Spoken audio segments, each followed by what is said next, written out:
I'm currently standing on the site of the Kingsford Smith School. It's a school from foundation to year 10, and it's also on the site of my old high school. My old high school was from 7 to 10.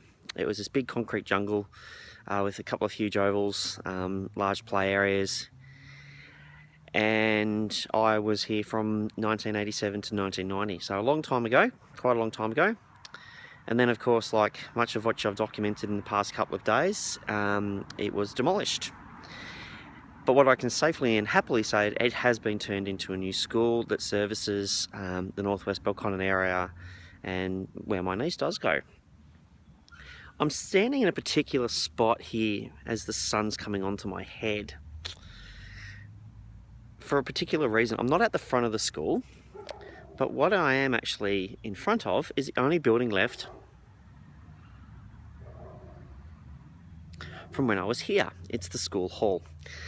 Now, how do I know it's the school hall?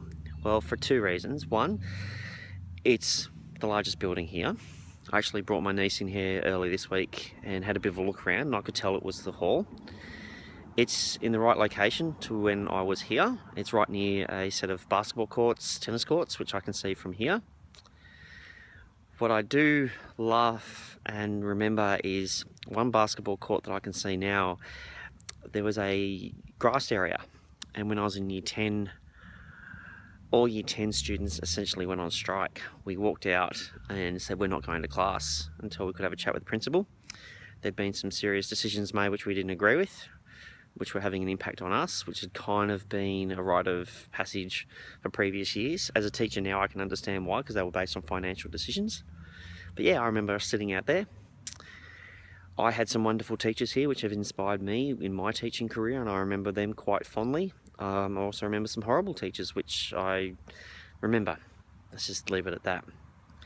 So I try not to treat any students the way I was treated at times. I know I fail at that, and sometimes miserably, and probably treat some students just as bad as I was. But I always acknowledge that, whereas I never felt acknowledged by some teachers. But the most memorable event would actually be when I was in year 10. I've been playing touch football on the back oval, which basic location is still there.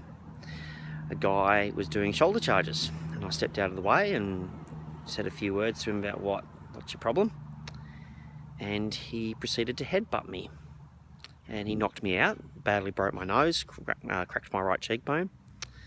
So I can't wear sunglasses normally now, and I remember walking up to the front office saying, I've got a bit of a headache, I'd like to go home. What I also remember at that is the damage that was done to my face. It was a bit.